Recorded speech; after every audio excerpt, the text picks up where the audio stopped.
मेरे अति प्रियो, प्रभु यीशु मसीह के नाम से अभिवादन करता हूँ। क्या आप भले चंगे हैं? हमेशा आनंदित रहना। परमेश्वर ने वादा किया है ना, मैं आके आशीष दूंगा। प्रभु ने वादा किया, आप जिस स्थान में रहते हैं उस स्थान में आके परमेश्वर आशीष देंगे। यदि आप घर में रहेंगे, प्रभु वहां पर आके आशीष देंगे। यदि आप काम करेंगे वहां पर, यदि आप बिजनेस करेंगे उस स्थान में आके परमेश्वर आशीष देंगे। आकाश और सृष्टि का सृजनहार परमेश्वर वो खुद कहता है, मैं आऊंगा आपके घर में आशीष दूंगा। इसे स्मरण करें, हमेशा परमेश्वर को स्तुति करें। प्रभु को ऐसे बोल के स्तुति करना है, प्रभु तू मेरे संग रहने के लिए वादा किया है। मैं जहाँ कहीं भी रहता हूँ वहाँ पर आके आशीष देने के लिए वादा किया, इसलिए स्तुति करता हूँ। हमेशा परमेश्वर को धन्यवाद देते रहें। लेकिन आप कहते हैं, मैंने जिस पर भरोसा किए हैं, मदद करने के लिए कहा, वे सारे लोग मुझे त्याग दिए हैं। और आप कहते हैं, सारे डॉक्टर लोग बीमारी को जांच किए, इसके बाद कोई उम्मीद नहीं बोल दिए क्योंकि स्थिति गंभीर हो गया। क्या करेंगे, दवाई भी काम नहीं करता। ऐसे ही आप निराश में है ना।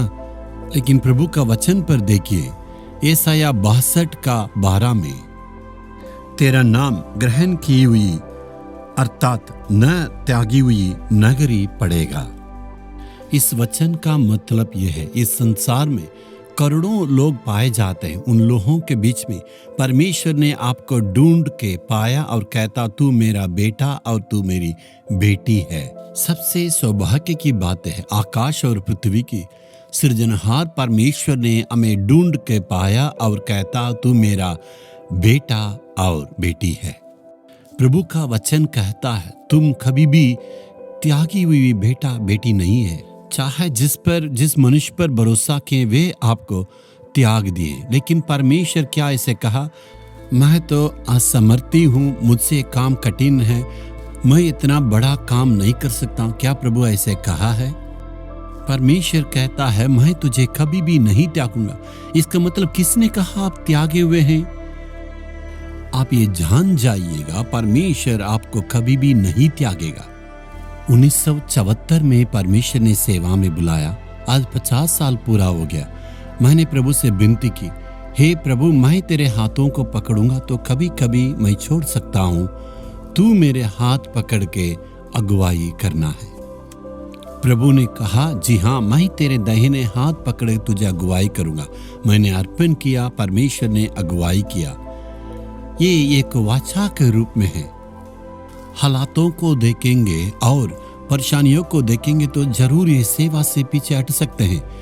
मैंने प्रभु से कहा, यदि तू मेरे हाथ पकड़ेगा मैं तेरे संग रहूंगा। प्रभु ने मुझसे कहा, आओ अपने हाथ दो। तो परमेश्वर ने मेरे हाथ को पकड़ा। 50 साल पूरे हो गए, वो कभी भी नहीं त्यागा। कितना संकट आया, कितना मुसीबत आया, कितना परेशानियां आए, कितना निंदा आए, कितना अपमानित होना पड़ा, सारे हालातों में परमेश्वर मेरे संग रहा, कभी भी नहीं त्यागा। इतने सारा अनुभव से मैं कह सकता हूँ, परमेश्वर कभी भी नहीं त्यागेगा। लेकिन आप अपने हाथ को परमेश्वर के हाथों पर देना। आप दूर में रहकर कहते हैं, सारे लोग मुझे त्याग दिए हैं और परमेश्वर ने भी मुझे त्याग दिया। आज आपको क्या करना है, अपने आप को, आपके अपने परिवार के लोगों को, सारे सदस्यों को प्रभु की चरणों के पास अर्पण करना। प्रभु, मैं अपने आप को और परिवार के सारे लोगों का अर्पण करता हूँ। तूने क्रूस पर मेरे लिए अपना प्राण को दिया है और मेरे पापों को क्षमा किया है, मैं अर्पण करता हूँ। ऐसे दुआ करने से परमेश्वर आपके सारी बातों में रक्षा करते रहेंगे। लेकिन आपने अभी तक प्रभु की चरणों के पास अपने आप का अर्पण नहीं किए, लेकिन कहते हैं प्रभु ने मुझे त्याग दिया। इसका मतलब पूरे दिल से आज अर्पण करना, हे प्रभु, मैं विश्वास करता हूं तू कभी भी नहीं त्यागेगा। तेरे हाथों में मुझको, मेरे परिवार को अर्पण करते हैं, तू ही चलाना है प्रभु। मैं विश्वास करता हूं तू आखिरी तक मुझे अगुवाई करेगा। यीशु के नाम में आमीन आमीन। कर्ज न तुझ पर अब होगा, काम सफल सब अब होगा। कर्ज न तुझ पर अब होगा, काम सफल सब अब होगा। खुशहाली से भर दूंगा, आगमन पर तो संग होगा, खुशहाली से भर दूंगा।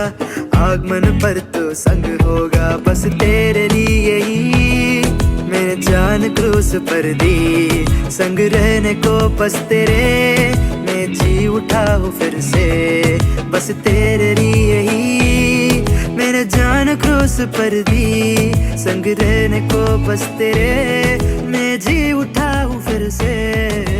चिंता न कर बेटे मेरे, चिंता न कर बेटे।